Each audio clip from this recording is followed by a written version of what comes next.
to me the parting glass and drink a health whate'er befall. Then gently rise and softly call, good night and joy be to you all. Sheila McCurdy is going to add her story to our series, Broken Glass. She's the honoree of the BoatUS NWSA Leadership in Women Sailing Award in 2018. In addition to her decades of writing and teaching, she recently edited Adventurous Use of the Sea, Formidable Stories of a Century of Sailing from the Cruising Club of America. McCurdy is the author of the soon-to-be published High Seas and Home Waters, the Centennial History of the Cruising Club of America. She's also the vice chair of the Board of Trustees of Mystic Seaport Museum, a board member of Storm Tristle Club, and only female commodore so far of the Cruising Club of America. She races and cruises her 38-foot sloop, Selkie, designed by her father, Jim McCurdy, and co-owned by her and her husband, Rear Admiral David Brown, retired U.S. Maritime Services. McCurdy sailed over 125,000 miles offshore, including 10 transatlantics and several Pacific passages. McCurdy advises the U.S. Naval Academy sailing for 20 years and ran the U.S. Sailing Association's national faculty for 13 years. She's a long-standing moderator for safety at sea courses and holds a U.S. Coast Guard 100-ton master's license and a master's degree in marine affairs. And with that, we're going to turn it over to Sheila, and we just want to thank you so much for giving us your time and sharing your information with us. Thank you, Chris. The Cruising Club of America is an organization for highly experienced offshore sailors. Then they also add that you have to have had command at sea. That means that there are an awful lot of people that may have sailed thousands of miles, but can't qualify because they haven't had that command experience. But equally important to the club is that these extraordinary, accomplished sailors also want to come back together and share their stories, not unlike this group, with their friends. And so it's very much of a social organization as well. I will say right now that the Cruising Club was late in allowing women members. Not until about a little over 30 years ago, they started accepting women members. But the women have always been participating in the club as well. Wives and friends, etc. Even now, because of the membership standard, there are only about 115 women in the club, which amounts to 8% of the 1,400 members. But we're gaining. And the women have punched way above their weight as far as holding positions in the club, running the communications, publishing the newsletters. So they are very visible in the club. But that said, women and wives mostly, or partners of members, have done all of the cruising, the racing, the exploring, managing voyages, setting records, and gone on to sail some more. So they have been in it because they want to be in it. I joined in 1994 and then went on to be elected Commodore in 2009. I found some of these stories I'm about to tell you as I edited the Adventurous Use of the Sea, it was mentioned a moment ago, and in writing High Seas and Home Waters, which is at the printer now. Don't have the books in hand yet, but they will be here soon, and they can be bought from the Cruising Club of America website. Now, some of the women took part in extreme adventures, and as an example, Elizabeth Wise Wood and her husband Henry were in their mid-30s when they paddled and sailed a 16-foot sailing canoe from New York to Prince Edward Island over 2 summers in 1907 and 1908. I love this cover of the New York Herald where it gives her the headline, Women's 900-mile deep sea canoe trip. Oh, and by the way, her husband was with her. They'd already been married for 16 years when they decided to do this. So this wasn't some harebrained young idea. And it wasn't their honeymoon, I might add. They decided to spend 8 to 12 hours a day seated inches from cold, choppy water. And you can see in the illustration, there are two cockpits, and in between was a watertight compartment where they kept their gear. They generally traveled 30 to 35 miles a day and stopped at night. So the first year from New York, they went to Gloucester, Massachusetts, outside of the Cape Cod, on the Atlantic side of Cape Cod, because the Cape Cod Canal hadn't been built yet, and then left the boat in Gloucester for the winter. And the second year, they worked their way up to the coast of Maine and the Bay of Fundy, went across the isthmus, and finished up at Prince Edward Island.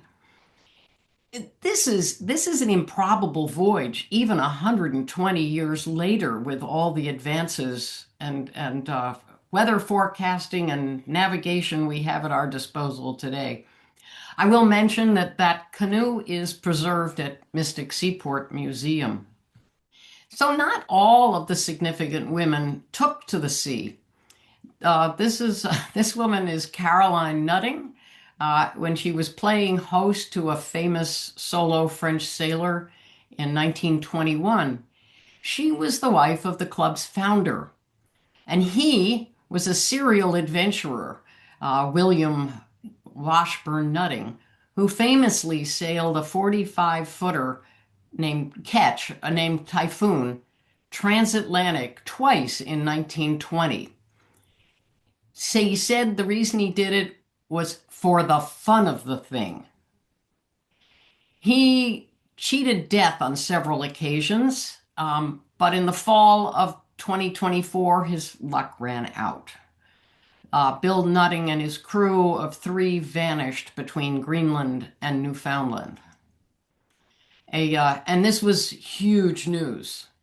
He was the most famous offshore sailor in the country at that time. A newspaper at the time recorded Mrs. Nutting saying, "If he should never come back, this is just the way he would have wanted to go. She says with a brave look in her tearless blue eyes." She continued, "I wanted to make the trip, but he said to me, if this should be the end, I could not bear to think of the children losing both parents at once." It all sounds sort of dramatic.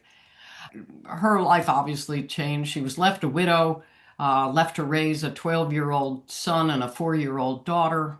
Because he hadn't been declared dead over the winter, she said, "I will keep hoping until spring and then hope some more." So family cruising has always been a major part of the club. Sandy Moffat, on the right in the photograph, told a story about sailing to a CCA Boston Station gathering in Gloucester, Massachusetts in the 1920s, shortly before he became commodore, as a matter of fact. He was cruising, as he often did, with his wife and other females aboard, and they anchored at some distance from the members' dock where the club stag dinner was going to be held. And then he wrote about this episode. He said, "What was my astonishment after supper to find my vessel swarming with fellow clubmates attracted aboard for some reason." So thereafter, the Boston station welcomed female guests to their on-water gathering.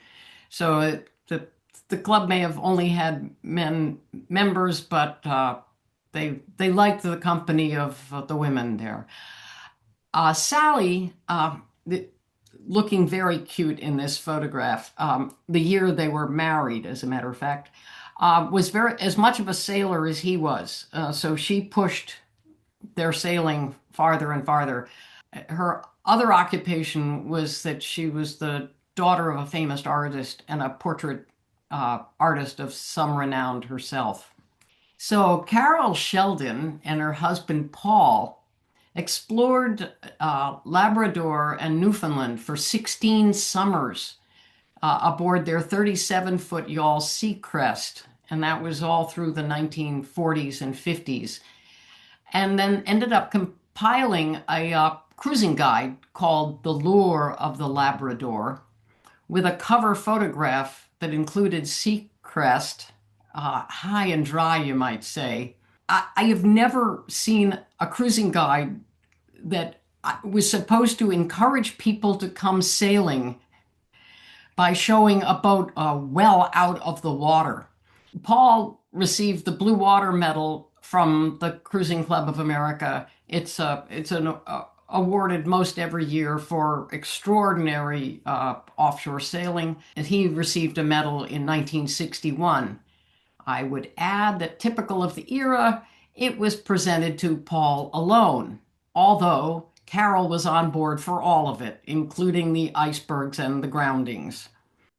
So other areas of excellence included sail training, and on the left you see Exie Johnson and her more famous husband Irving Johnson aboard the brigantine Yankee, on which they sailed around the world 4 times between 1946 and 1958. And between the two of them, they introduced scores of young people to ocean sailing through their articles in National Geographic. Their crew would be young people in their late teens or early 20s, usually one other professional crew, and they would set off around the world again and again and again. Also on this slide, some early significant ocean racing women. Rhoda Hall, who is in the upper right with a spectacular set of pearls. I knew these two. They were just wonderful people. So she was on board Bermuda races with her husband Bob after World War II. And their son Ned, who also sailed with them, explained, quote, "In addition to being a great cook, Mom had the good spirits, the tough mental attitude, and cast iron stomach necessary for cooking in a galley in rough weather. If that doesn't tell you something about her fortitude, she raced the 1948 race in a torso and arm cast from a skiing accident." In the lower right, Angie Robinson was another cruiser and racer, did many Bermuda races with her husband Don, who is, though, man farthest to the right, and she is standing just behind him. And on their boat Puritan, which won the St. David's Lighthouse Trophy, the premier trophy of the Newport Bermuda race, in 1986. Typically, as the photograph shows, more often than not, there was only one woman with a crew of men. So Karen Thorndike, who's from the Pacific Northwest, she is a cruising club member. We've now transitioned to the cruising club members in their own right. She was also the only woman on her boat, but she was also the only person when she completed her circumnavigation on Amelia, Rival 34, in 1998, and that was at the age of 56. She took her time about it. One of the things that slowed her down was she had to have treatment for a heart condition and then continued on. She received the first Blue Water Medal to be presented to a woman in her own right, and that was in 1999. So Jen Socrates, another cruising club member now, she set the record as the oldest female to have circumnavigated the world nonstop, single-handed, unassisted, at the age of 70. Then she broke her own record at 77. And these are, I've only mentioned two of her four circumnavigations in 2012, 2013, 2016, and 2020. She first sailed at the age of 48 on a windsurfer, and I'll report that she is still sailing. By coincidence, she was born the same year as Karen Thorndike. So here we have two of the first women members to join the cruising club in 1994. On the left is Diana Russell. She was a boat designer for whom the cruising club has recently created an award for innovation. So there's the first technical kind of award that the club has ever had, naming it for Diana. I'll mention she was also a member of the Explorers Club for a passage she made to Svalbard or Spitsbergen in the 1970s. Just think about, at that time, weather forecasts were terrible. There were no satellite forecasts, and it was all by celestial. She was a friend of mine. She has died, but she's also the only person I personally know who has taken a midnight sunset above the Arctic Circle. So on the right, that's me sandwiched between a CCA Commodore on the right and a rear Commodore on the left. This was taken about 2 weeks after joining the cruising club, when I skippered my father's boat, Selkie, to a second place overall in the Bermuda race, giving the cruising club a clean sweep of the top 3 places. So that's why they lined us up this way. And I have to say, they gave me a very warm welcome to the club after that. I do continue to race as well as cruise, and I've had several more podium appearances in the Bermuda race, and am preparing Selkie for my 21st race and the boat's 12th race to Bermuda, which starts in June. I have so I've turned my more than 125,000 miles of offshore sailing. I've used those to address lessons and insights and safety at sea and seamanship through the various training courses that I'm involved with and through my writing. I'm really pleased to be able to give back the way that a lot of I have learned from a lot of the women before me. I mentioned a number of the women that I've called out today that I actually have known over the years. So here, not all the members are old. This is a young woman named Kat Reppert. Many people start with a career and then turn to sailing when they're not so busy anymore. Kat sort of did it in the reverse. She started out sailing with her parents and then took that love of the ocean and has become a U.S. Navy commander. The right-hand photograph where she's getting pinned for her current command as the captain of a littoral combat ship. Her husband is also shown there. He's a naval officer, and they have 3 children. It has to be one of the busiest families I can imagine. Kat joined the cruising club in 2004 when she was 19 years old because she had been the navigator double-handing with her father on a catamaran from South Africa to the Grenadines, 5,000 miles or more. Also, that same year, I took the photograph on the left because we sailed together transatlantic on a 60-footer called American Promise that at that time belonged to the Naval Academy with 9 other midshipmen. She was one of the mids on the trip. So some of you may recognize Allie Bell in the middle of this picture, enjoying herself with her crew. Allie joined the cruising club in 2019. And she has made headlines last year by winning the Transpac race as the first female skipper to do so. I'll point out she was still the only woman on the boat, but this time she was the skipper.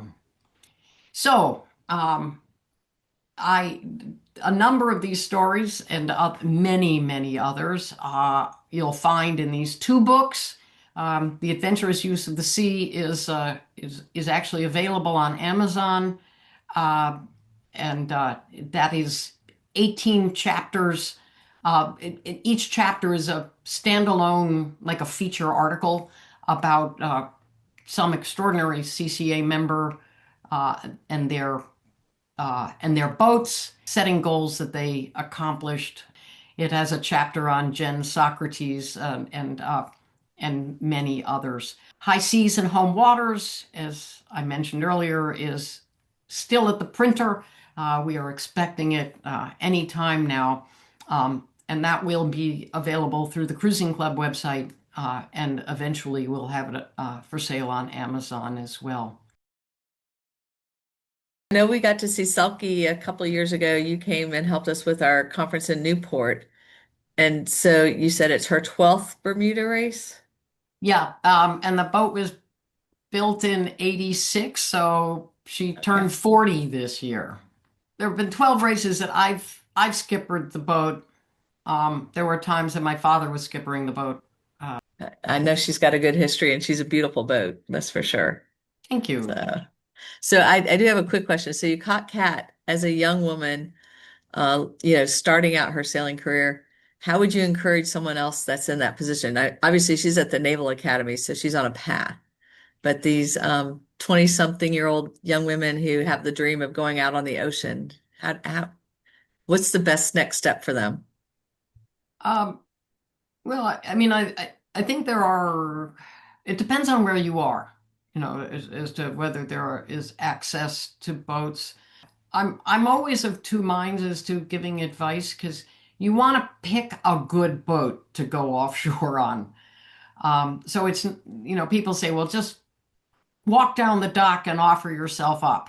And the too many bad, you don't want to learn the wrong way and then have to unlearn it to learn it the right way.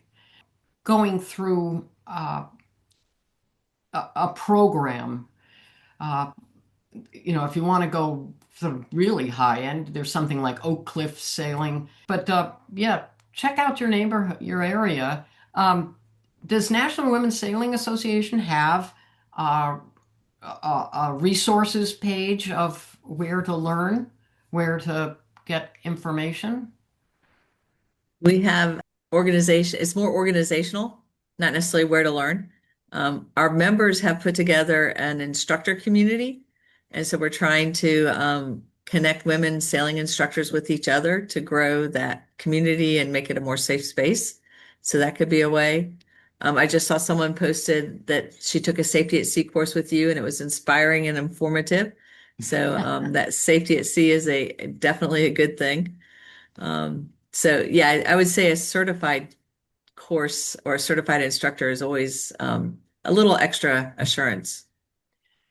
And Yeah. we're also working on developing that resource too for women to easily identify classes and schools. So stay tuned. We're working on that. There is another question. Do you prefer being the captain of the boat or being crew? Why and why not? uh, well, yes and yes. I'm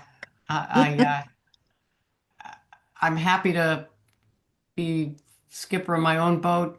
But for instance, a year ago, I helped a couple of friends bring their catamaran up from Florida to Newport. And it was really nice not to be in charge. I could stand my watches, I could do the cooking, I could read my book, and then I was able to help them troubleshoot some problems.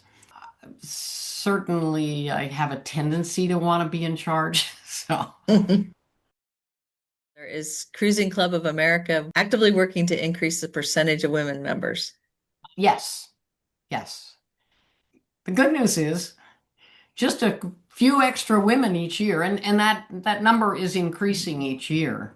But we can change the percentage really rapidly at this point. And I have to say that even though the club is predominantly men, they are very respectful of the experience and the contributions of the women who are both members and the ones who are helpful, volunteering on a lot of the initiatives that the club takes.